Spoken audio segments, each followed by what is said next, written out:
Hello, hello, hello, and welcome into another episode of Popcorn for Breakfast with your co-host, Kirk. Avada Kedavra. No, Kirk, this isn't. We're not doing Fantastic Beasts. I thought we were doing something with wizards today. Oh well, you're not too far off. Sorcerers, wizards. I'm a little bit hoarse. I could probably do the Ralph Fiennes Voldemort. You know, that was perfect. I've been practicing. I'm your other co-host, Cam. I want you to give me your cold so I can play too. So you can, yeah, it's been good. I always say I love to sing, and I sing often, as you well know, Kirk, and yes, everyone in my home. There's always music, usually coming from me, and it's actually kind of nice having a cold. You lose the upper register, but the lower tones, man, those silky rich, those lower notes, man, they come to fruition, and you're like, oh man. You're like, I'm gonna sing them country songs. Maybe lock them doors and turn. That's right. That's me. I'm like, okay, what low notes do I want to hit that this is my shot. Once every couple months, I get a cold, I can really crank them out. Any Johnny Cash song, just go for it. Yeah, anything. Sometimes, like those sea shanties that people do on TikTok, where they do like all the acapella, like the really low stuff. Yeah, I feel like I can do that, but I still can't. But it's nice. I can go a little bit lower, and I like that because I have a pretty high pitched voice in general. But I really feel like I can step into my element, become a baritone, and just embrace it. Welcome to the low side. Yeah, Kirk, I'm jealous of your rich low tones that you can hit. But as Kirk said, we are going to be talking about wizards. He's called a wizard at times. He's called a sorcerer. What do they call him? Master of the Mystic Arts, I think is his official title. The Sorcerer Supreme. Not in the MCU yet, but in the comics. Doctor Strange himself. So, if you're tuning in, thank you so much for being here. And you're probably like, wait a second, this is a movie review? Don't we usually do movie news on Monday nights? And you're correct. We usually do. But record scratch, we are going to take this time to dive into Doctor Strange in the Multiverse of Madness because it's the biggest movie on the planet right now, and it's not particularly close.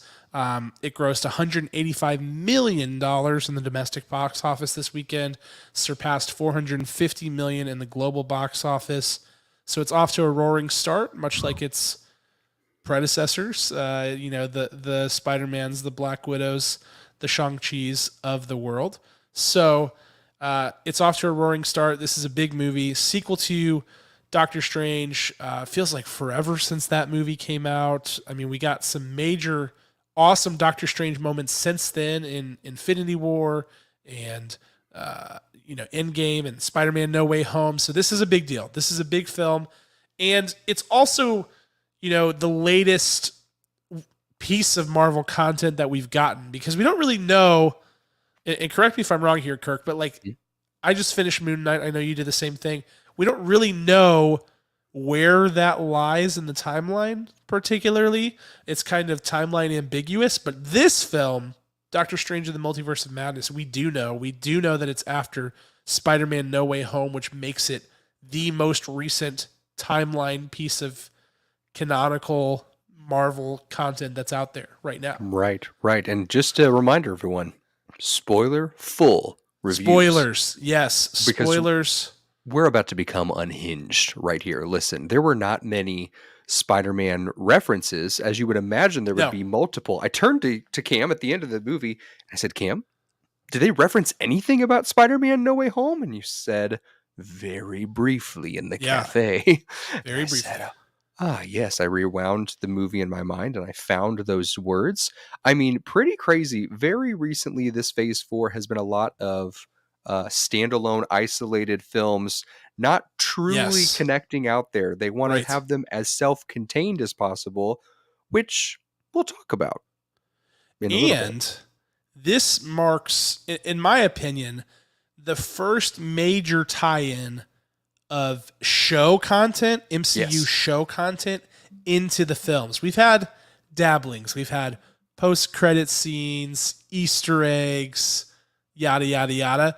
This was WandaVision straight into Doctor Strange and the Multiverse of Madness. Truly, in many ways, you could also say that this is a sequel to WandaVision in as much as it is a sequel to the first Doctor Strange, or maybe even more so than it is a sequel to the first Doctor Strange. Right. If you have not seen WandaVision before you see this, I mean, you can do it, but it's a disservice. I told my dad he was about to go see it this week, and I said, binge it real quick, because you have to. Yeah. you will more greatly appreciate the story. Otherwise, you're going to be walking in like, huh? What's going on? Yeah.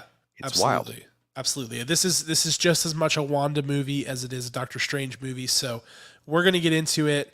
All the details, like Kirk said, spoiler full. So if you have not seen Doctor Strange in the Multiverse of Madness, there really is no way to talk about this movie without spoiling things. Like so many of the pivotal scenes have massive spoilers in them. So many of the plot drivers are spoilers in and of themselves. Like it really would be a difficult film to talk about spoiler free anyway. But we're going to start with that. We're going to review the film. We're going to give our scores just like we usually do on Thursdays. And then we're going to get into some MCU talk, because with every one of these films, there has to be discussion about what of this film carries forward, what comes next, what does this mean? And then I want to talk about the state of the MCU right now, because right now, where we are at in phase 4, if you look back even to phase 3, phase 2, phase 1, the amount of content, MCU content we're getting per year is astronomically higher. So the question then becomes, is the MCU in a better place, a richer place, a fuller place, or do we miss the original cadence? Do we miss the original level of content, et cetera? So kind of looking at where things are, where we think things are going, and evaluating, like, is it in a good spot or is it off the rails? I think that's a good discussion to have at this moment. All right, Kirk, you ready to get into this? I am so ready. Let me, are we going to cue something up in some way? No. Oh, I'm normally used to popping up the I know. popcorn. I was going to say, we're not popping it up, so this is going to throw off your vibe a little bit. Can we pop it up just because? I mean, we can.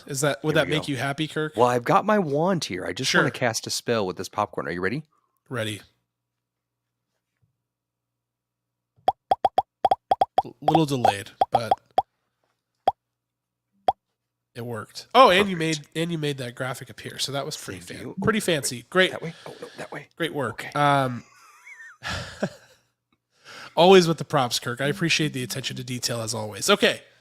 So we're talking Doctor Strange and the Multiverse of Madness, one of the most anticipated films in recent history. I mean, I know that when Disney did their big showcase at Comic-Con where they rolled out the red carpet for the future phases, and people were just absolutely going berserk, losing their heads about everything that was getting announced. Shang-Chi, Blade, Eternals, everything. I mean, just so many things. The television shows. This was one that almost everybody circled on their calendar, because the noise about it at that time was that this was going to be the first Marvel movie that had legit horror elements. This was going to be, a Wanda and Doctor Strange duo movie, and that it was going to unlock many things for the future of the MCU, almost like an Avengers event level type of movie. So many of those things have proven to be true, and we'll talk about which ones, if it lived up to the scope of, say, an Avengers level or even a Captain America Civil War type of movie. But we'll get into that. But first, we're going to synopsis this movie, and I'm going to kick us off this week. So, Doctor Strange and the Multiverse of Madness, of course, a sequel to its predecessor, Doctor Strange, but really a sequel to WandaVision in many ways. So the reason for that is that we start in the plot of this movie really with Doctor Strange kind of just living his life. He's kind of having to deal with himself for the first time in a long time. He's trying to figure out who he is, what makes him happy, etc. He's dealing with some tough emotions because he's going to the wedding of his ex, played by Rachel McAdams, and it's very emotional for him when he finally gets to jump back into superhero mode where he's happy. But when he does, he encounters a America Chavez, played by Xochitl Gomez. And at that time, he realizes that something weird is going on. He feels like he remembers her from a dream, and she tells him, those aren't dreams. That's the multiverse. I can travel through the multiverse, and I am here because I am being chased by something. Something is hunting me, trying to kidnap me and bring me back because they want to harness my power. And so Doctor Strange is like, wow, we got to figure this out. He goes to ask Wanda for help and comes to find out that it's actually the Scarlet Witch herself who is the one sending these monsters after America Chavez, trying to harness her power. Because if you'll recall from WandaVision, she, at the very end of that show, gets hold of the Darkhold, which is the book of all the dark arts, and is going to find a way to find Billy and Tommy Maximoff, her kids, who she had to eliminate along with the Hex in her reality. So she's going to find a way to tap into that, and she feels like if she can harness America Chavez's power, she can get back to her kids. Simple as that. Obviously, Doctor Strange is not down with this plan, snatching the soul of a young, innocent girl, playing with the multiverse, playing with the Darkhold. He cannot let this slide.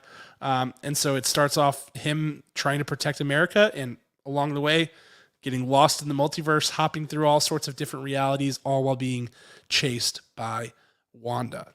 So, lots to unpack there, and as busy as that sounds, I can assure you, and as you probably know if you've seen the film, there is just so much more to unpack. Kirk, anything that I missed? I don't know that you could create a more comprehensive synopsis of Doctor Strange and the Multiverse of Madness. Stop it. I said my piece. I said it. You're too kind. You're too kind. Okay. Well, we'll start simple before we get really out there. We'll start with the acting performances, right? That's nice and easy. We can digest that before we get into the multiverse and all of the complications that come along with that. So I will kick us off once again here with our category called And the Oscar Goes To, which goes to the best actor in the film. This time I'm going with Mommy Wanda. Mommy Wanda right here. I have a prop now, Kirk. How's it feel? Are you feeling, am I encroaching on your territory here? I'll be right back. I'm going to find everything in my house. You're going to come back with the full Scarlet Witch cosplay. But I'm going with Elizabeth Olsen, who plays Wanda Maximoff, because this was a different task for her. You know, she's been playing Wanda for a long time. She's had to go through a ton of transition as a character, maybe more than anyone. You know, starting off with her brother Quicksilver in Sokovia, you know, trying to shut down the Avengers, getting, you know, kind of saved, salvation, redemption, etc. She goes through the whole Lagos situation. She gets trained to be kind of like a covert operative by by Black Widow. Too many colors. And she loses the accent. She falls in love with Vision. She has all of the crazy WandaVision stuff after having to kill Vision. I mean, she has run the whole gamut. And she continues to evolve this character. But this time, she has to take on an even more different task. She's always kind of walked this border between like good and, you know, not necessarily evil, but more so like misunderstanding where that line ends, you know, where it's like I'm helping myself at the expense of everyone else, or I'm helping others at the expense of myself. You know, she's always sort of in that area. This time, she's full bore villain, right? Like she has been taken over by the Darkhold. Her mind is poisoned by it. The good Wanda is gone, you know, sort of buried in her subconscious in a way. And so what we're left with is the vengeful Sokovian accent Scarlet Witch, you know, who is like here to do business. And there's still a little bit of that Wanda in there. You can sense that there is something fighting from within her. And I just love the way that Elizabeth Olsen conveys this, especially because I feel like she doesn't get much time to explain her position before she's thrust into that role. You know, she gets the one dialogue exchange with Doctor Strange in her sort of like fake Garden of Eden that she's created before she's like listen, it's on and you're going to get out of my way. And so it's tough to take such a drastic leap and take the audience along with you. But I feel like Elizabeth Olsen does it really well. She doesn't get a ton of dialogue to get her point across, and so she relies on some things that she is just really good at as an actor. Some of her natural abilities. To convey emotion through her eyes. It's always been one of her amazing skills. And then also the tonality of her voice and her delivery. She has the ability to just literally flip a switch in the way that she's delivering lines to show you, without necessarily telling you, that Wanda is gone. The Wanda you knew is gone, and there is a new sheriff in town, and she is not nice. So, Elizabeth Olsen, great job. She does a full gamut of different things here. She's asked to do a ton by director Sam Raimi and writer Michael Waldron, and she balances it really well and creates a really good, compelling character arc. Yeah, I also picked Elizabeth Olsen as my Oscar goes to. It's that simple. There are so many nuances in here where one can play an evil person. You can scream, you can look mean, you can look angry, you can go by the evil acts and tasks written by the screenwriters. But there's something else when you claim those moments, when you really listen to the words you're saying in a way that she is playful in her annoyance and in her sarcasm. You kind of get like she knows what the good guys are going to say to her. She knows what they're going to say for her to stop, but her mission, her sole mission is to be with her kids. And so you get this woman scorned who is like, get out of my way. Oh, you want to talk to me like that? Oh, should I pretend to be that way? Fat chance. Like she just goes for it over and over again in a multitude of ways that we get to experience just the many shades of Elizabeth Olsen in this film.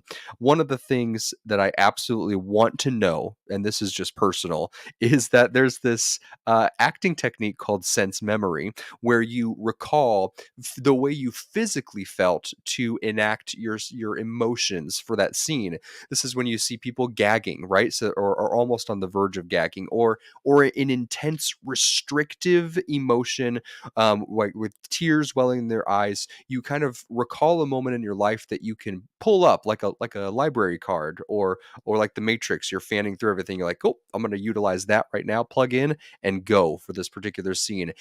I mean, throughout this whole movie, you're saying, Wanda, who hurt you? Well, we know exactly what has hurt her, which was Agatha and herself and her own trauma, losing vision. There's all of these things that came together in WandaVision that completely ripped her apart and had her unhinged. And Elizabeth Olsen dials into every single thing. There's not a moment where she is phoning it in. There's not a moment where she says, I could just let the words guide me on this.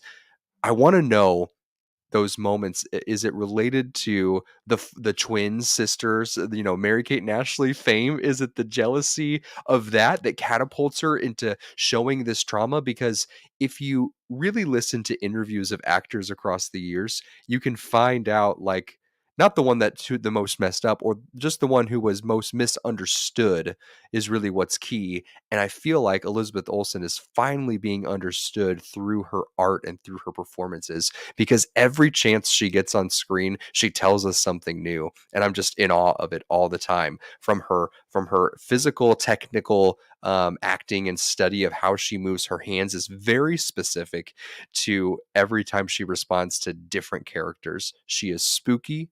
She is clean. She is on fire in this movie. Congrats, Elizabeth Olsen.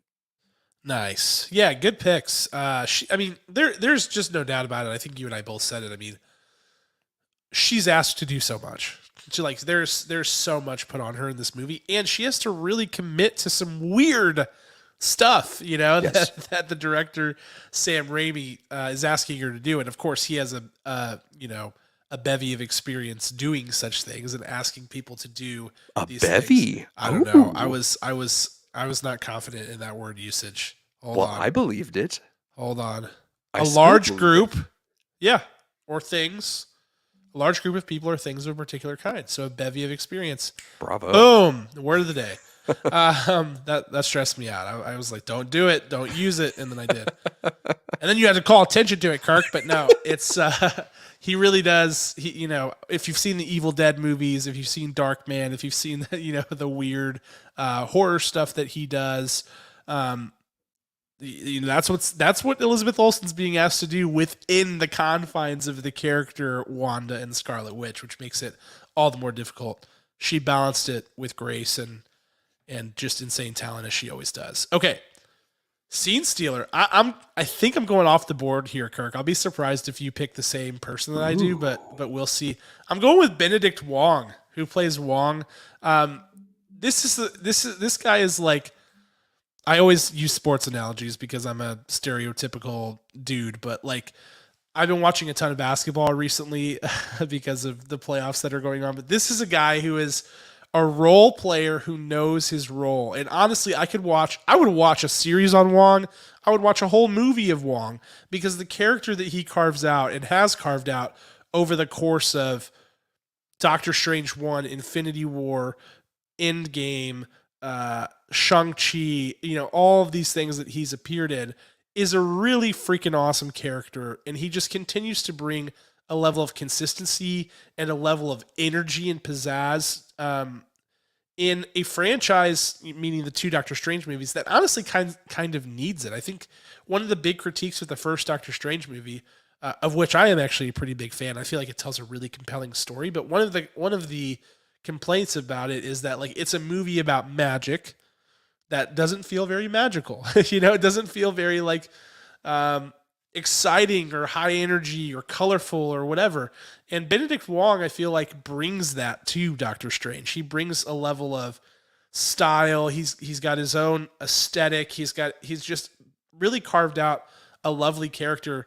And in this movie, Doctor Strange and Xochitl Gomez are out there gallivanting around the multiverse, and he's holding it down at home the whole time and just taking blow after blow from Wanda and her big giant goons on Mount Wundagore. Like he's just divvying, getting it dished out, but he delivers an awesome performance the whole way. I mean, just a really consistent, really solid performance. It's not anything that like jumps off the screen, but there's just a level of professionalism and quality and I don't know, just great character work that's being done by Benedict Wong in all these movies. And in this one, it continued to catch my attention. So I just wanted to highlight it because I know that there are some other choices out there. This is obviously a huge cast of characters in this movie, but Benedict Wong has been here. He's been doing it, and he continues to add to this franchise even when it goes to its most outrageous lengths yet. So Benedict Wong as Wong. Wonderful. I just finally watched the Sam Rockwell film Moon the other night. Yes. And I was looking at the credits and Benedict Wong's name appears and I'm like, wait, what? Blink and you miss it. He's in that movie. Most of the time it's Sam Rockwell, stranded on the moon. Right. He appears in, I had to rewind it. I was like, oh, well, yeah, there he is. Like just boom and gone. So, oh, that's funny. I mean, top 10 credits. So bravo, Benedict Wong. It was wonderful seeing you again in the same weekend. Great choice. I'm going to go my scene stealer. Someone who deserves credit that I don't think will get a lot of credit for this role, even though it's a substantial role. This person has played it multiple times, but there is division amongst the multiverse of fans of the MCU. And I don't want this to get past this particular conversation. So I hope you're listening to this. My scene stealer does go to Dr. Stephen Strange, Mr. Benedict Cumberbatch. And the reason I picked him is because as I've kind of reflected on every performance of Benedict as Doctor Strange, is that he's not written quite right for the MCU stage because he's cracking jokes throughout this entire film, which 99% of them don't land. But then you see him against other characters and all of his scenes make sense and everything is very fluid and everything is very powerful. What is the problem with the writing of Doctor Strange right now and has plenty of time to be fixed is that Doctor Strange's character is the straight man. So if you give him jokes to play, unless they're sharp and extremely judgmental, then they're not going to land. If they're slightly goofy in any regard, they're not going to land. So you need to pair him with someone who's going to be the outlandish person, which why a lot of the times him and Wong's scene, they play out well because Wong has the opportunity to be a bit more flexible, to be a little bit more goofier, but only to an extent. So when we had him with Robert Downey Jr.'s Iron Man, we had plenty of time for that playfulness because those played off so well. There's a lot of ego. So to his performance specifically, he's not playing around. He is playing that script. He is listening and reading and studying it and just going for it. On top of that, he was given the opportunity of all this what if stuff, and he was able to play with it to its fullest. His movement as the zombie, which I had no idea that zombie would play out, it would continue to move, and we would get full shots of it, and he would be running as a zombie and talking and speaking as a zombie. And never did I imagine that that would play out realistically. And the way that Benedict Cumberbatch played it out with that giant opening of his jaw, and you can see his all of his canines, just beautiful right there. I was just in awe that I wasn't laughing at the performance, that I was like, yeah, this is how a zombie would talk as an avatar of a wonderful magician sorcerer. Like I put all the pieces together and I said, this in any other realm would not work. But Benedict Cumberbatch made it work. On top of that, he's playing just at least two other versions of himself in this film that we get to see and interact with. And yeah, I mean, if you're not paying attention, he is doing just acrobats in acting, and it was just pretty marvelous to see. Pretty marvelous to see him pull in those dark tie-ins from What If, and this full-on zombie character just creating what it should look like, and pairing with Sam Raimi's a vision of horror in a Marvel film. So I see you, Benedict Cumberbatch, and I just want to let you know that it was a great job altogether, and I hope we get to see more of that dynamic specifically from you. I agree, man. I think I don't know. Doctor Strange has caught a lot of heat, Yeah, and I'm not really sure why that. I mean, I guess it's just that people don't feel the same connection to this character as they do to some of their others. I think they don't feel the same way about him as they have about Steve Rogers and Tony Stark and Peter Parker. There's just not that same level of connection. But Benedict Cumberbatch, we should be so lucky that right. guys like this are, and I feel the same way about a lot of the people that are in the MCU right now. I mean, Elizabeth Olsen is a massive talent. She could be doing anything she wanted to right now. But we should be so lucky that these guys are like down with creating nerdy blockbuster comic book hits. I mean, I know there's a lot of money in it for them, but they put their reputation out there too, because there's people out there who go and say, "Oh, well, it's just these stupid superhero movies," and so that tarnishes their name.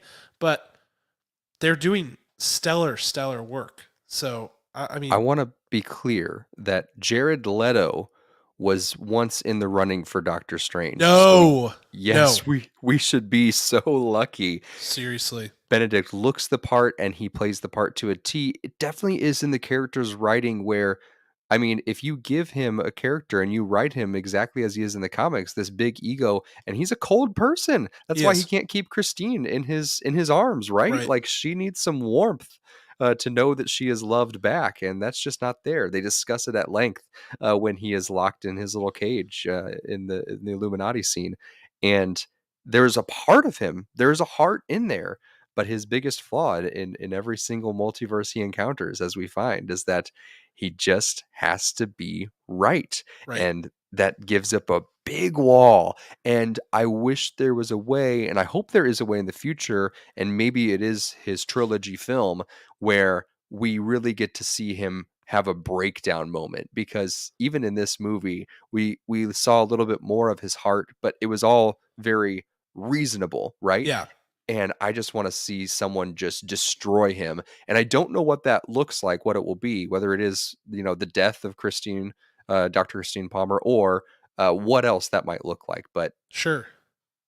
We'll Yeah, see it, I hope. there's also always this level with Marvel, you know, of bathos with Marvel where they're afraid to let things get too serious, you know, Mhm. and when things do, they quickly play off a joke or a gag. And they do that with Doctor Strange, to your point, all the time. They try to Yep. give him these like one liners, these goofy jokes. And to your point, they don't always land because they feel off for Yep. him, especially when he's acting in a scene sort of like leading the scene and not really having like a back and forth. Um, Sometimes they need to allow it to go there to let people care because yes, we want to keep it light. They don't want to be too serious. They don't want to be too dark. That, you know, that's part of their mainstream appeal and they want to keep that intact. But there is a richness to letting things feel real and feel human. And sometimes humanity is dark too. So that sometimes holds them back as well. It's mostly dark. Yeah. We won't go there. All right. We'll throw in a joke here. But let's get into the production. So many things to talk about. And I'm going to kick us off with Showstopper. The part of the production that stole the show for me is the color grading. Color grading by Sam Raimi. I mean, this is a technique in which, I mean, it's not a technique. It's a part of analysis of any piece of art. You know, the way that color is used, the intentionality behind it, the balancing of it. This film is extremely vibrant, and you know, the one thing about Scott Derrickson's Doctor Strange film, the first film, was that it was a little bit drearier. You know, it just in general had a very monochrome sort of feel to it, and at times didn't feel magical, didn't feel mystical or anything. This film did not have that problem in the slightest. In fact, it was extremely vibrant. The colors were telling a story. There was an intention behind it. The way colors were positioned in each shot was stylistically. One second. I'm gonna try not to cough on the mic as much as humanly possible as I fight for my life against this cold. But um, you know, Sam Raimi, the thing about him is that he's going to make it look like a comic book. And comic books, the guys who color those things, the artists who work behind that, there is a ton of work and a ton of intentionality behind that art form. And Sam Raimi brings that to the screen. And I thought that this was, it almost felt like, and like I said, I like Scott Derrickson's Doctor Strange movie, so I don't want to say anything about that. But this feels like when Taika took the reins for Thor, there was a tone shift, a flavor shift, a total reimagining. And Sam Raimi got his hands on Doctor Strange and said, "Let's turn this into a comic book movie. You know, let's see what this thing can do when it looks like a comic book." And I thought it was beautiful. I thought it looked great. The one thing you cannot point at to me in this movie is the way that things looked and were shot and how colorful and vibrant and how balanced it was aesthetically. Sam Raimi has a very meticulous eye of detail, for better or worse, whether you like it or not. He is going to enforce his aesthetic on the film with extreme detail. He did that here, and I thought the movie was better for it. So, color grading by Sam Raimi, I thought was lovely. Wonderful. My what do we call this category again? Showstopper. Oh, showstopper. Perfect. My showstopper was when Sam Raimi was unleashed. We get a gradual build to that, which I think was the right move, because anyone who is not familiar with Sam Raimi's total book of filmography is that he gets stuff weird. I mean, even going back to the days of Hercules and Xena Warrior Princess, I mean, this guy, he's a weird dude, but that's why you love him, because no one else does a film quite like him. There are little footprints of him right at the beginning. You know, when we first get introduced to Wanda, and she's in her bed and she wakes up and there's a twirl of the camera, and the whole reveal in the Garden of Eden, like Cam said, when it's revealed, that whole sequence of how that's shot and how it cuts back to her, and while it's still fading around her, and you get this whole swirl, because swirls make people uncomfortable, swirls make people dizzy, and you have magic, and you have Wanda and and Doctor Strange doing these movements that can make you dizzy. And so the way that he played into that, so technically matching their character movements that they have built as actors into the into the cinematography was beautiful. And then he's like, and guess what? We're going to get zombies. We're going to get demons. We're going to kill people, just a few in some gruesome ways, just to shock you that you didn't think was going to happen in a Marvel movie. We see Black Bolt's face just implode. He just zaps himself into eternity. We see Dr. Xavier, Professor X, his neck gets snapped in such a sinister way that was both so exciting. It was bittersweet because it happened and I was mortified, but I was like, man, that was so well done at the same time. So you're like, Patrick Stewart, please. And then you're like, well, I can't complain. That was a beautiful death. And then we have zombie, like I already said, zombie Doctor Strange, those crazy demons, the way they wrapped himself around him, like the new cape to fly him to his destination. All of those is just extraordinary Sam Raimi moments were so fun to watch. And if you've seen something like Evil Dead, if you've seen something like Drag Me to Hell, which should absolutely be a rated R movie, I don't know how it's PG-13. Those elements in there, some of the complaints that are coming online from the fans is that it was too scary. You don't know scary. This is a Word. pretty tame Sam Raimi, right? But it was still exciting, and in the moments that he was intentional to be like, all right, I got to do my thing here, it was really quite excellent. So when he was able to just come at it and find the right places in the narrative of this film and staying true to all the characters in this film, new and old, I just thought that was pure magic, more than even the magic that we saw from our sorcerer and witch. Yeah, I do love the way that he sort of baby stepped us into things. You know, he was like there were hints early on in the movie like it's gonna get weird. Like it's gonna get bumpy. I need you to come on this ride with me. Like, will you trust me and come with me? You know, like even the way that they did the zombie strange thing, which was absolutely hilarious and beautifully campy and all of the things that Sam Raimi can bring. Mhm. Um the there was a walking a crawl walk run sort of situation with that where they're Yes. like here's Zombie Strange, how we feeling, all right, I'm like let that marinate for a bit, it's gonna get weirder, I'm gonna walk you into it. Like it was funny how that kind of went down because this was a very different feel for the MCU, which is not a bad thing. That's not a bad thing. But And you know what else I loved about how we buried that Doctor Strange is that that's the scene where the Sorcerer Supreme uh, told the Hulk in Infinity yep, War same rooftop. how this goes down. Like same rooftop, same section. Like that was brilliant. I don't know if a lot of people caught that, but I immediately was like, I know this place. This is brilliant. They buried him under the shingles. I was like, he's coming back. Fantastic Chekhov's gun. We've seen the zombie Doctor Strange in the trailers. I just thought that was just so well thought out. So Yeah, bravo. literally the place where Tilda Swinton explains how the multiverse functions. Like, Yes.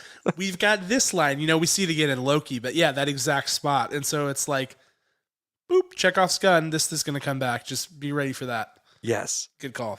But let's talk about the bad things. Let's talk about the things where this movie struggled.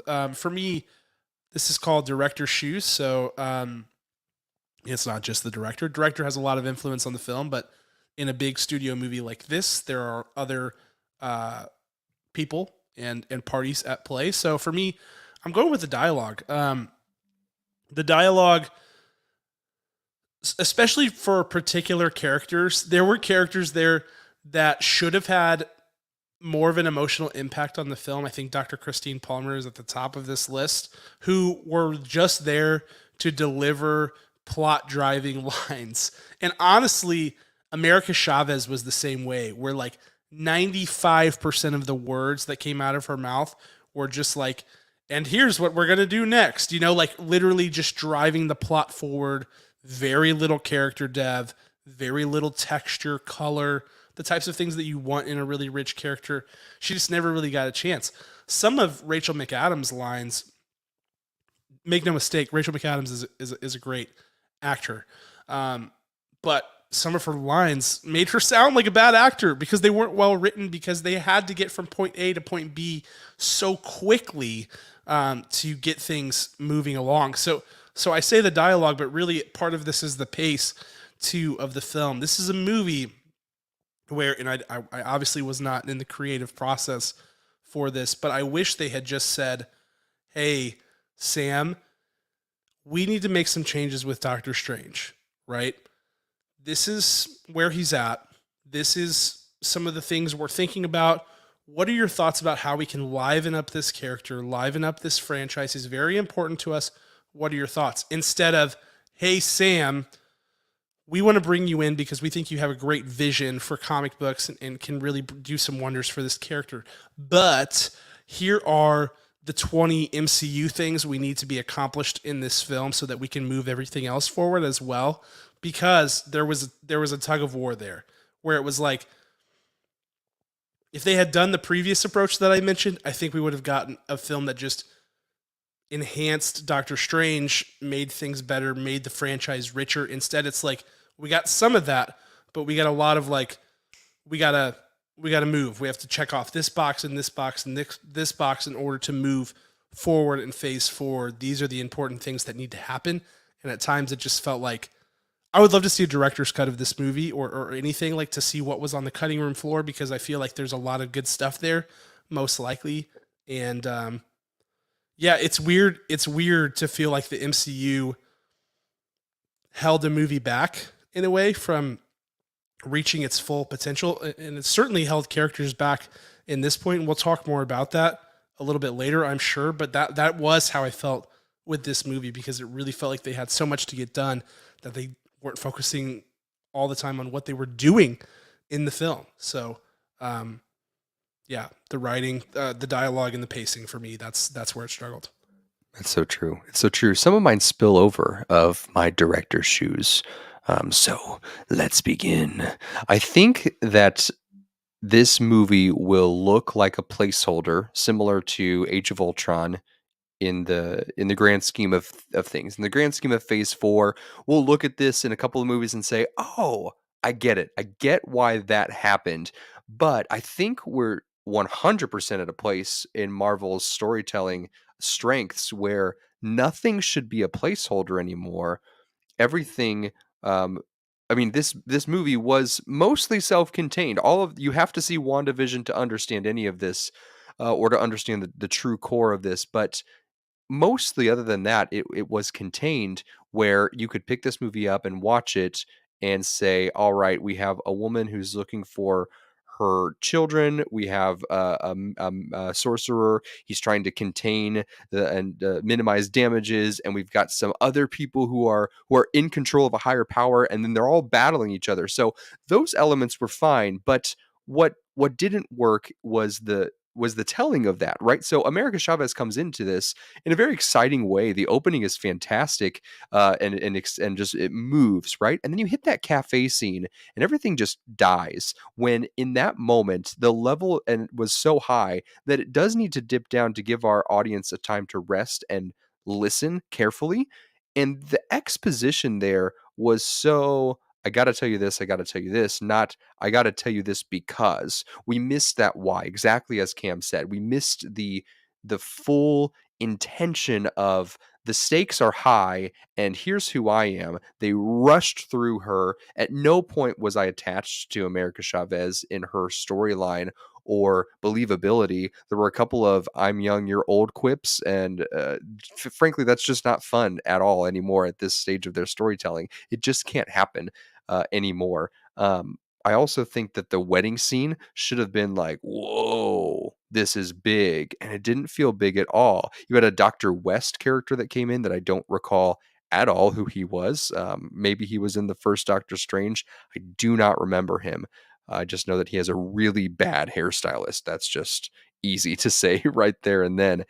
But we needed mostly just a better exposition of each of these characters. They had no running off point. It was already, they were just going, and we were supposed to be expected to know who they are. And yeah, as fans of the comic book characters and from fan buzz and from marketing buzz, like, hey, make sure you watch WandaVision, make sure you know kind of the gist of this character. We're giving you America Chavez.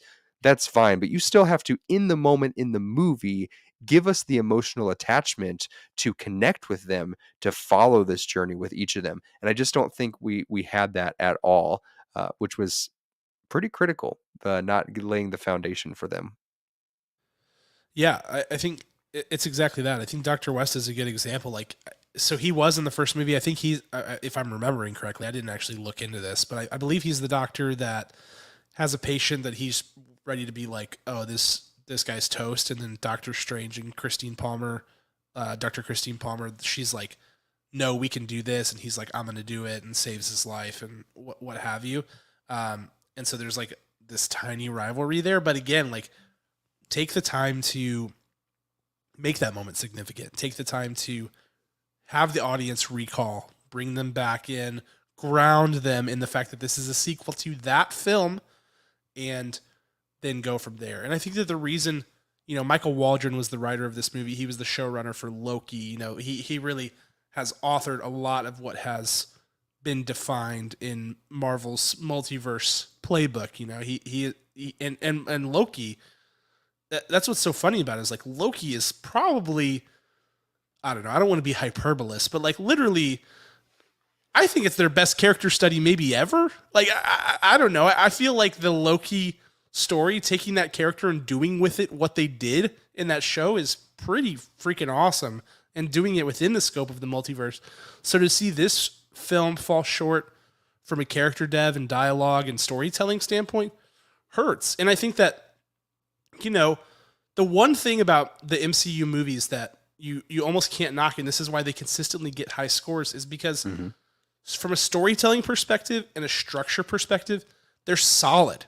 They're very sound, very well thought out films. No, they're not the art house films with the really creative aesthetics and things like that. And obviously they're big blockbuster action flicks about superheroes, people with capes and suits and all that stuff. But they are structurally, conceptually very solid throughout. So this, whenever you see one of these films where the story lacks or lags, it jumps out to you, because you go, this isn't the storytelling I've become accustomed to, and the storytelling that makes the MCU as compelling as it is. So I'll use that as the precursor to my final thoughts and score, Yes. as that's obviously, part of the basis. I think aesthetically, what they've unlocked in this film for Doctor Strange is massive. I think taking a character who I think is and will continue to be so important to the larger MCU and elevating the aesthetic appeal, the just the general visual storytelling of him as a character, and giving him some opportunities to do some really cool, fun stuff, is good. A+. I think that was a step that was needed, very much in the same way, like I said earlier, that Thor needed a revitalization in order to reach his full, his full potential within Marvel. Doctor Strange needed that. He got that here.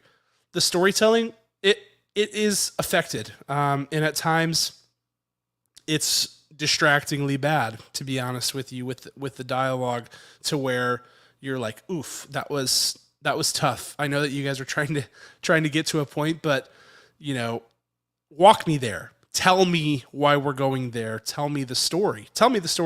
And that holds it back. I think it's unfortunate. I hope, Kirk, that you're right, that in a few years we'll look back and go, okay, well, this is why all these things were important, but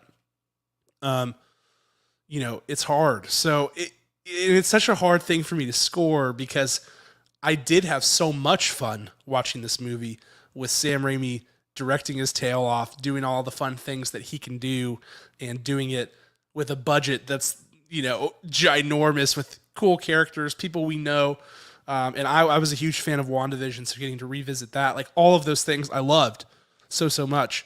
But at times I felt myself out of it in the movie because I wasn't connected to the story in any sort of major way. Even like Wanda dies at the end, and it doesn't feel particularly significant because everything happens so fast, and she's out there popping everybody's skulls, with reckless abandon, and there's just not.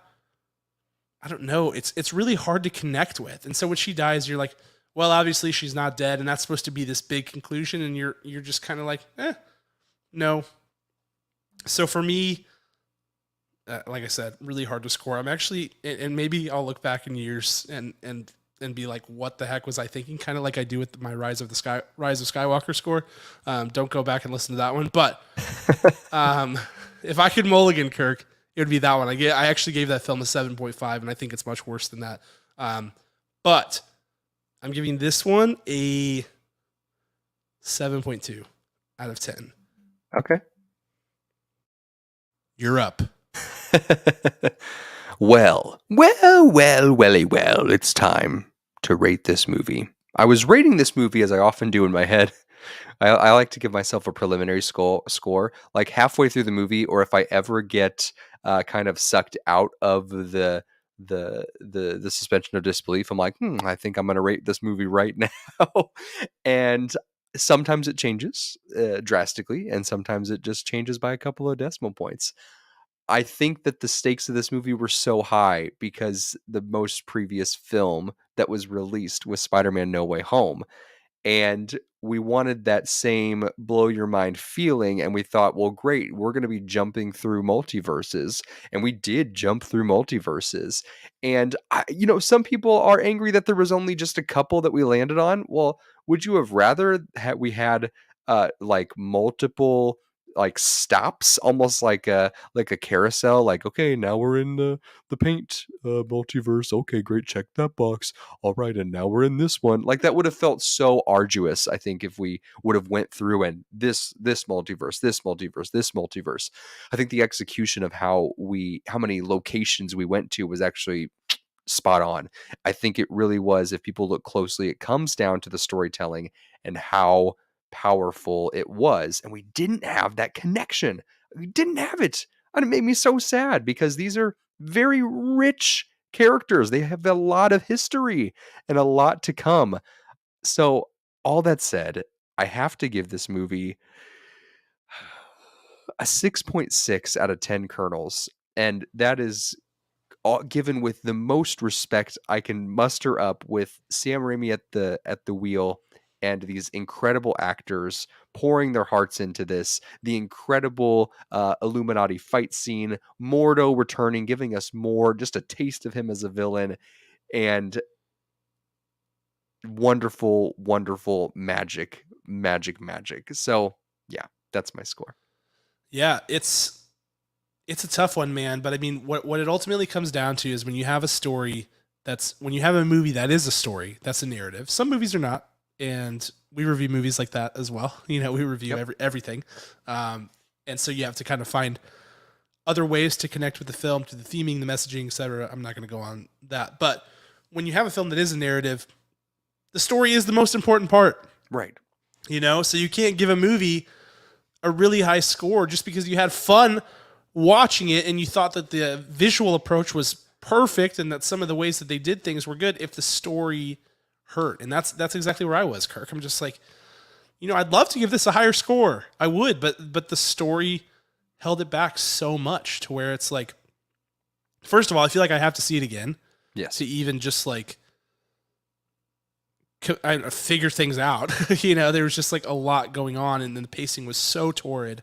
But also, like, even in the moment, I was like, I'm not connected to this. And I should be deeply connected to it. I care deeply about these characters. Like, why am I so out of it? And it really just comes down to things like the dialogue, the pacing, the overall screenwriting, etc. So, what's funny? We're kind of giving it like a funeral right now with our scores. Our 6.6. We're apologizing. Yeah. 7.2. Is that what you said? 7.3. Yeah. 7.2. Yeah. 7.2, but these are good scores. Like, these are movies that I would absolutely, if I saw a movie that had a 66%, a 72% on Rotten Tomatoes, I'm like, yeah, I mean, I'll give it a try. I mean, that's anything below 50 is when you start to worry. I mean, I just watched Dear Evan Hansen and I was like, oh, why did this happen? But you see a movie like this, and the reason is that our expectations are so high Yes. because we know the potential that Marvel can give us and that they should have given us.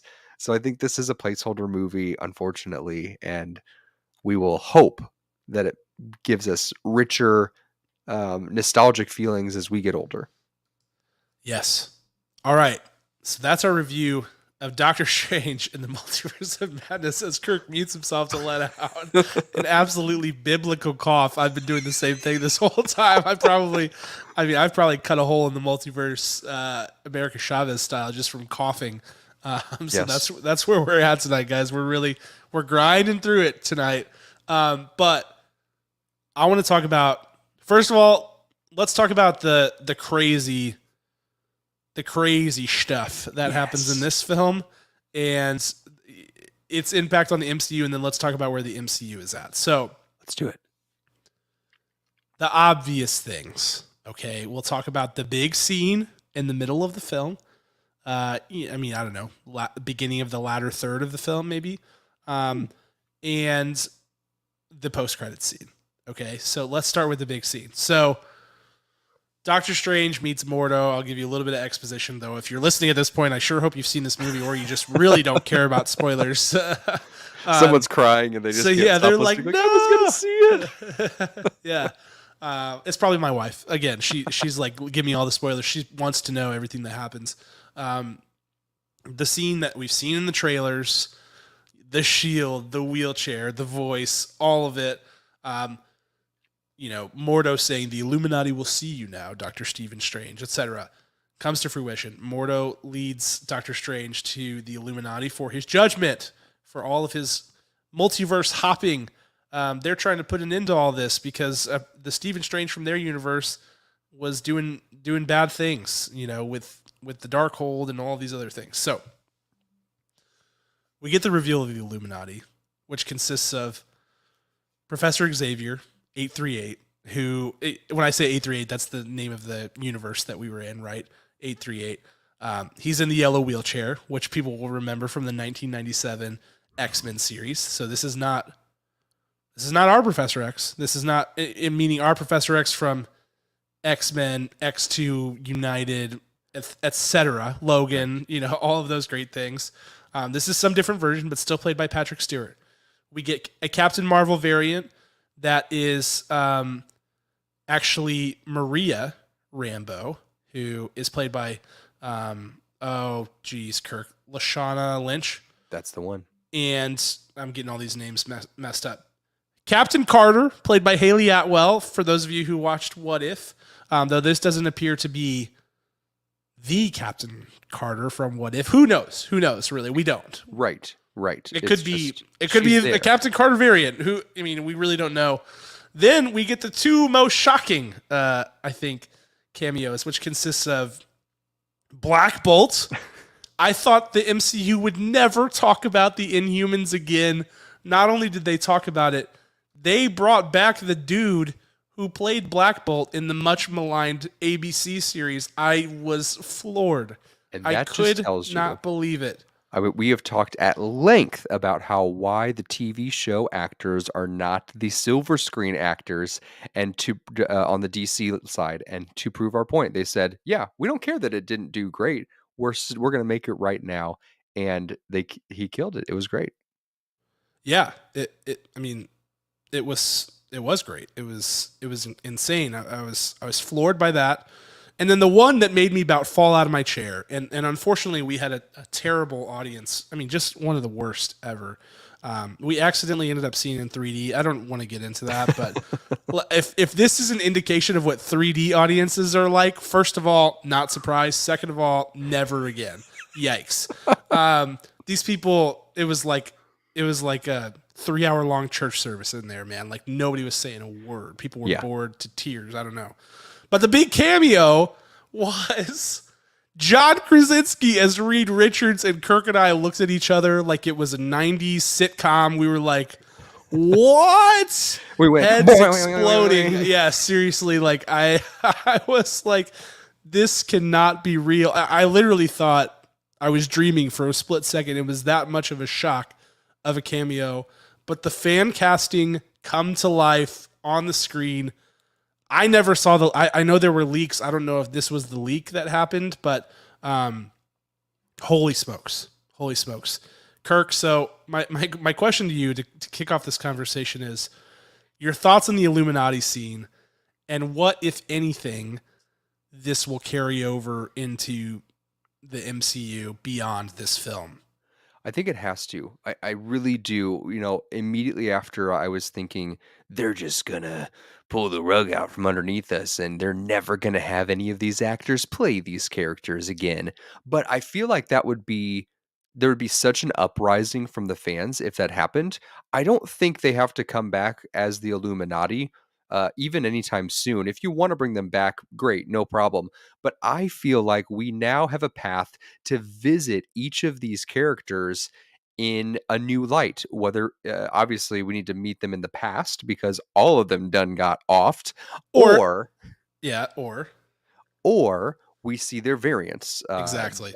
Now they're going to look like them, they're going to talk like them, but there's going to be something slightly askewed from them in the future, which I think is the right path to go because you have these incredible actors who we all know, and you have an immediate fan base around that, and you know that these actors know how to play these characters, or you don't, and you just want them to play it. Like in the case of John Krasinski, I absolutely need him to play that character in the Fantastic Four and help lead the family. I even in the moment. One of the lines Wanda says, "Do you have a wife?" And you're just like, "Oh my gosh, she's gonna walk out from behind the stone wall or something." And now you're just dying. Like, is Emily Blunt going to be cast in that role? And will you Bro. give us even more of Bro. what we want? I just think that they have to continue this. We don't have to see them come together as the Illuminati again, but we have to see each of these individual characters continue these roles. There are only two fan castings that I've ever been like, I want this. I kind of hate fan castings, to be honest, because a lot of times they're not always a good actor fit. They're just a good look fit, which is different. And this is one of them. The other one being Joseph Gordon-Levitt as Batman Beyond. Okay, Right. so that would have been the best. Would have been.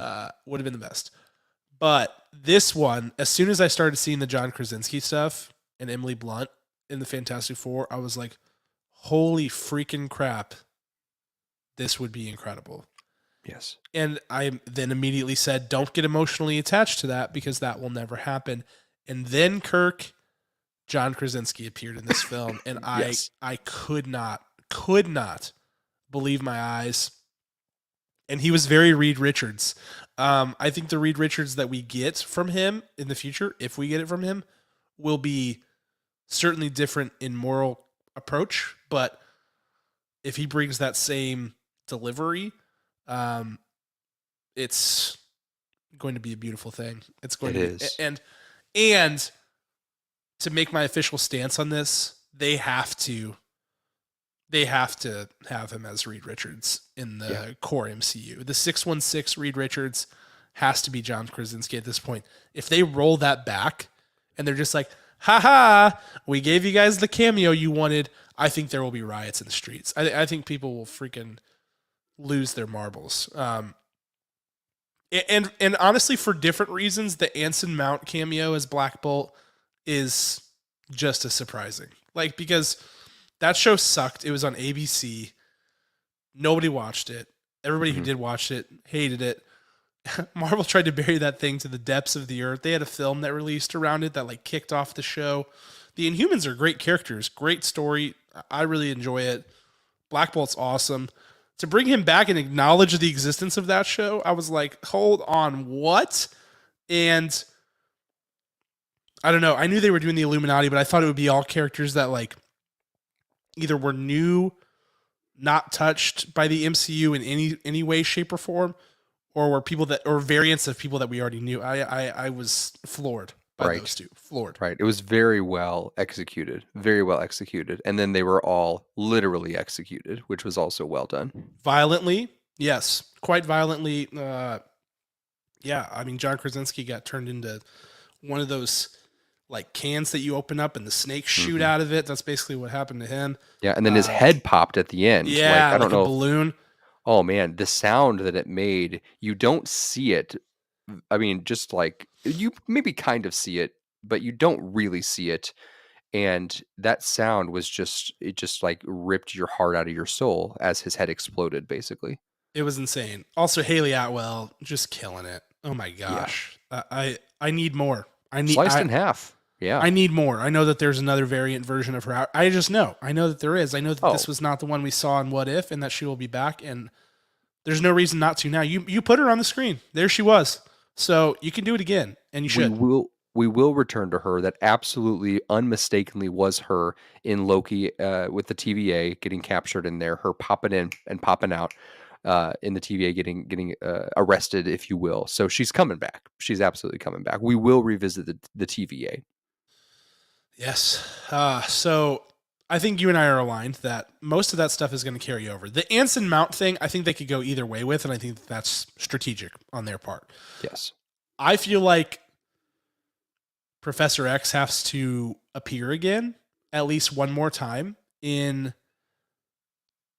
I don't know how they'll do it, but I feel like he has to appear in the MCU again to kick off the X-Men introduction into the MCU, which they are definitely taking their time with, and making sure it's perfect. I'm sure, but there being a moment where Doctor Strange is like Charles Xavier, like at some point in another multiverse or whatever.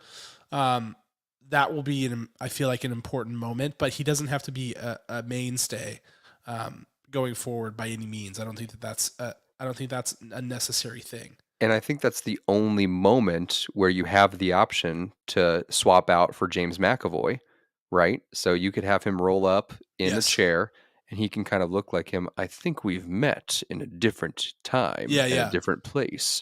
I think there's absolutely a wonderful magical moment Oh, if buddy. if they want to play that card, which is totally fine too. Yeah. Agreed. Um, but yeah, I'm gonna call it John Krasinski confirmed as Reed Richards, and it's gonna be incredible. And if Emily Blunt's not Sue Storm, then we riot. Yes. And that's fair. Let's talk about the state of the MCU right now. What are your thoughts about Phase 4? This is very broad, so I apologize in advance. But Phase Mhm. 4, what we've seen so far between the shows, the movies, really starting with Black Widow, all the way up till where we're at now with Moon Knight and Doctor Strange in the Multiverse of Madness. Obviously, tons of huge entries coming later on with Thor and God knows what else that we're getting this year. Black Panther, Wakanda Forever. I mean, my gosh, there's going to be huge, massive things happening. But where we're at right now, on the heels of Doctor Strange and the Multiverse of Madness, where's your head? Where's your headspace? Kevin Feige recently did an interview on the carpet. I don't know if it was for Multiverse of Madness, but someone was saying, what's your master plan? We've got this, we've got this, we've got this, we've got this. He's like, what's the next step? And in it, they mentioned Loki, and he says, it's in there. He's like, it's if you listen to He Who Remains at the end of his time, when time ends, and then he doesn't know what's next. There's many things that he says, and he basically, in that moment, he spells everything out, is what Kevin Feige says. So part of that is chaos. Part of that is the unknowing. And to put what this feels like in phase 4, it is a little bit unnerving, but it is very much more like the comic books. We had 21, 22 films where we built up to an ultimate epic war. And now we are having these miniature battles that are not seemingly construed by one person or even a few people. They're all isolated events that are in the universe, much like real life. Think about all the different conflicts and battles and active wars that we are not a part of, me and Cam specifically, because we try to stay out of those things. But we are those things happen. You're like, oh, call in this person, get them on the phone. Well, life doesn't work like that. And you have these intergalactic fights, and you have these borough fights, if you will, these city fights, these street fights, and all of them are big in their own right, and they're all might be connected and they might not, and that's the unnerving part. I really want them to be connected, but the understanding of comic books and lore and storytelling makes me know that if they don't get connected, that's fine. But at the same time, I'm waiting for the right hook to get me. Yeah, I mean, I think everybody keeps waiting for Avengers 5. You know, Right. who's the new team? And there's been some noise out there that such a thing will never occur. That this idea that there will be large Avenger type events, that are specifically called the Avengers with the team and everything, that may not exist in future phases. And to this point, it kind of feels like that might be the case, at least for Phase 4. That like whatever ends this phase may not be an Avengers movie per se. It might be something else, some other big giant crossover event. I think there will be an Avengers team at some point, but I just think that looking back to phases 1, 2, and 3 for evidence of how phases 4, 5, 6, and beyond will go is a fool's errand, because the scale has been magnified to the nth degree. And to your point, Kirk, about the unnervingness of it, it makes me nervous. And I don't think I was totally nervous about it until the movie that we just watched. Because as much as I laughed at people who were like, 2 hours and 6 minutes, this movie's going to suck. The people who were like runtime trafficking and tracking. Right. I was like, those people are goobers. But then I saw the movie and I go, well, they had a lot they had to squeeze in, and maybe maybe the film suffered because of that. So I worry. I want these large event movies that occur, and I don't know if this necessarily qualifies as one, but the Civil Wars, the Avenger type movies, I want them to feel as balanced as those films do. And if you look at the trajectory that we're on, the type of teams that we will have for these big movies are going to be, I don't know, at least twice as big as those movies in the first few phases, maybe up to 5x, like maybe up to 5 times as big. Because what it feels like, and this is what everybody's speculating about, and if you've read the comics or are familiar with the comics, as most people are sort of, at least tangentially familiar with the comics at this point, it feels like we're building towards Secret Wars. It feels like we're building towards this big multiversal rumble. In DC, they have Crisis on Infinite Earths, which is basically the same thing. Multiverses colliding, more characters than you can even fathom appearing, something that's never been attempted in a cinematic setting outside of Avengers Endgame. And this would be bigger than that. But it feels like we're building towards that. But I'm worried about how we get there. And I'm worried about keeping the spaceship in one piece as we blast off into the atmosphere, because this phase has not been perfect. And you look back at the first 3 phases and you go, there are very few clunkers in there. Thor Dark World, sure. The Incredible Hulk, sure. Iron Man 2, there's an argument to be made there. But I mean, we're talking very few blemishes in the first 3 phases. But in this one, Black Widow could have been better. Eternals could have been better. This film, from a storytelling perspective, for sure, could have been better. Falcon and the Winter Soldier, I want to call it Captain America and the Winter Soldier because Sam is Captain America, but Right. could have been better. Should have been better. Should have been better. What if should have been better? So that's a lot of the mainstays of a very brief phase so far, that we're not up to that same level of quality and consistency that we've become used to. So I do worry a bit. And maybe this is the first time that I'm really starting to worry about it, that this thing will be able to hold it together. And it's not for lack of trying. I think there's obviously a lot of really smart people around this. The question just becomes, is what they're trying to do even possible? Yeah. in cinema. It does seem like because there's so much volume, there's less opportunity to really fine tune those things because their creative leaders are being pulled in 100 different directions.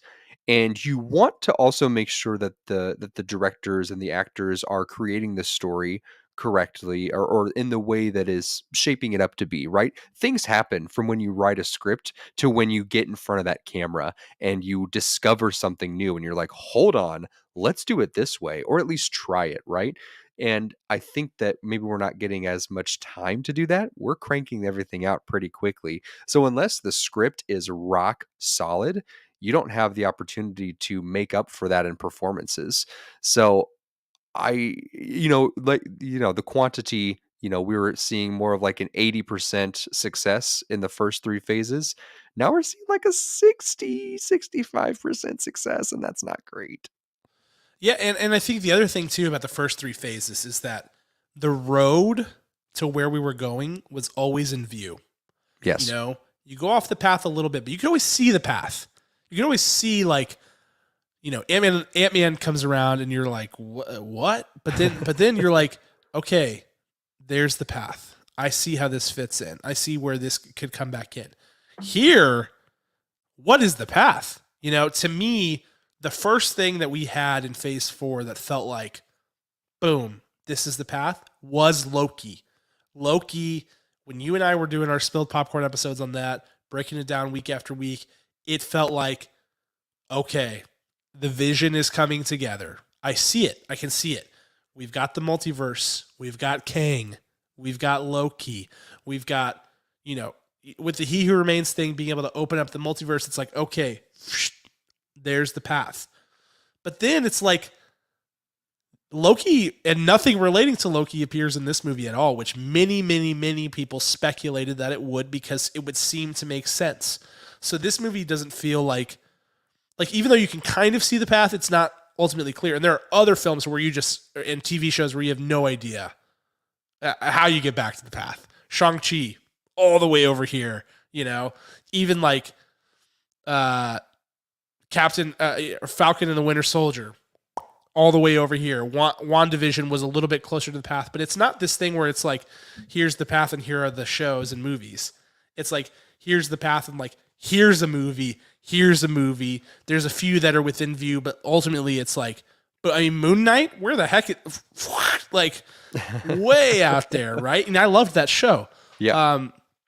So that feels like the big difference right now. And that is what makes it hard to know if what they're doing will work. I mean, you trust Kevin Feige because he's done amazing things. You trust the creative teams. And all the very, very, very talented people who are working on this. But right now it's like, it's not, I don't want to call it rocky, but it's just like not as solid, not as steady and solid as the first three phases were. I want to look back on this very conversation and being like, oh, they got us. Yeah, for sure. And they will, right? Like if history tells us anything, it's that they will do it right, and they will do amazing things with all of this. And I'm not saying that they won't. But But right now, it's a cloud. It's right. It's definitely dark. It's dark. It's foggy, right? It's hard to see. We are the Egyptians chasing the Israelites, and all I see is a pillar of cloud, and I want to get them. I want to get them because I'm an evil Egyptian. You want to know what's happening. And I want to see what's going on. I think that there still will be maybe not one aha moment, not one epiphany moment, but maybe several smaller ones. They wanted to create these as isolated stories. They're doing a great job as much as we want people to swing in and join the story and join the team. I think that they will just peel something back that they've got armed and ready that will blow our minds. Well, here's the other thing too. The post-credit scenes have not been helpful at all. No. The post-credit scenes, like, which were usually helpful at helping be like, here's how this connects, have been so all over the place, like unbelievably all over the place to an extent that's like, I don't even know where to begin with it. Like, in this one, you get, Charlize Theron as Clea, right? And she's like, basically, no time to explain. Get in the car type of thing. And you're just like, I'm sorry, what? You get the Harry Styles post-credit scene at the end of Eternals, as well as Right. the Kit Harington one was a little bit better with Blade and all of that. Yes. But the Harry Styles one, you're like, huh? Even the Shang-Chi, even the Shang-Chi one, where it's like Wong is there and Mark Ruffalo is there and Captain Marvel is there, and they're like, when you did this, the rings made this ancient. You're like, okay, when are we going to hear more about that? Like, there's nothing. There's no clues. Will we ever hear any more about those ones? And of course, the Spider-Man No Way Home scene gets gobbled up by Sony, who uses it for their own selfish reasons with Venom. So it's like there is no line of sight. Maybe I just need to be comfortable in the gray, but right now I am not. I am not comfortable. What's the next one? It is Thor, right? Yeah, and we are less than 2 months away from Thor. I don't see Thor answering any of these questions for us in the slightest. No. I think No. Thor is just another fantastic character dev film, Yes. showcasing Chris Hemsworth's incredible acting abilities. Unless Kirk, something that I've theorized, that the Jane Foster that's there is not from Universe 616. Right, which would be fine. Yes. It would help Thor understand the different multiverses, but is he going to travel to? Well, that would be great, and but it still would be mostly self-contained. Getting Thor to travel between universes is going to be great, but if it's a different Jane Foster and she is strictly the mighty Thor, and he has to travel to another multiverse where she is both, and we get the cancer backstory. And I feel like there's some devastation, and then he returns, and then there's maybe a conflict of where he should live, which multiverse, right? We already had that in this one. Are you happy? Like, which multiverse do you want to live in? I'll take you there, Wanda says. Okay, there's no way that Thor doesn't deliver. That's just impossible at this point. I agree. Taika has said some amazing things about that film. Himself, he's like, speak for myself, this is going to be great film.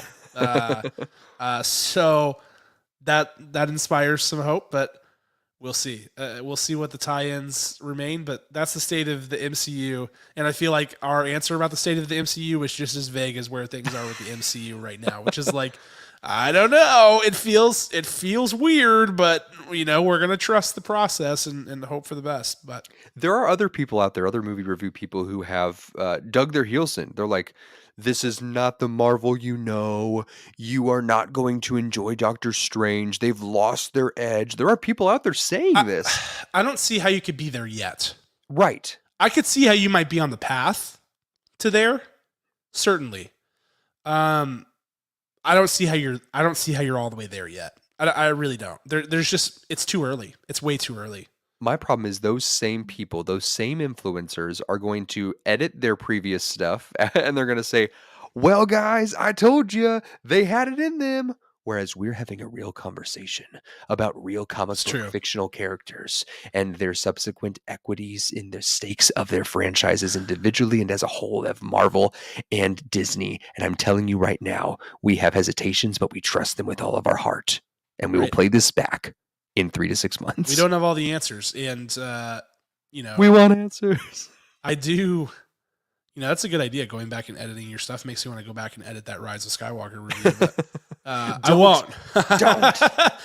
I'll maintain the integrity of the podcast. That's all we have. It's all we have is our integrity. This is Cam Wiggs, and my score for Rise of Skywalker is 5.2. It's like it's a different voice. That's not my real score. Don't take that. It's not gospel. I didn't even think about that. Okay, it was just a random number. Yeah. So that's Doctor Strange in the Multiverse of Madness. That's the state of things in the MCU. That's the cameo breakdown. What's to come? If you wanted Marvel talk, you got it. You got an hour and a half of it in this. All of our thoughts. We're fans just like you, obviously. would love to chat more with you guys. You know how to reach us. You can do it on social. You can do it on Discord. That's the easiest way to do it. YouTube comments. I mean, for God's sakes, Twitch, follow us, like our stuff, do whatever you need to do to get connected with us. We are happy to chat with you guys about it. And we are so happy that you chose to spend part of your evening with us in our coughing and my cold, my congestion. I know that that's horrific to listen to. I get really weird about listening to it as well. So appreciate you enduring it. But for now, we will leave you and we will talk to you guys next week after a little bit of music from our friends Rhetoric, a band that is headlined by our executive producer, Ryan Spriggs. Thank you guys so much for listening, and we will talk to you next time. Bye. Bye.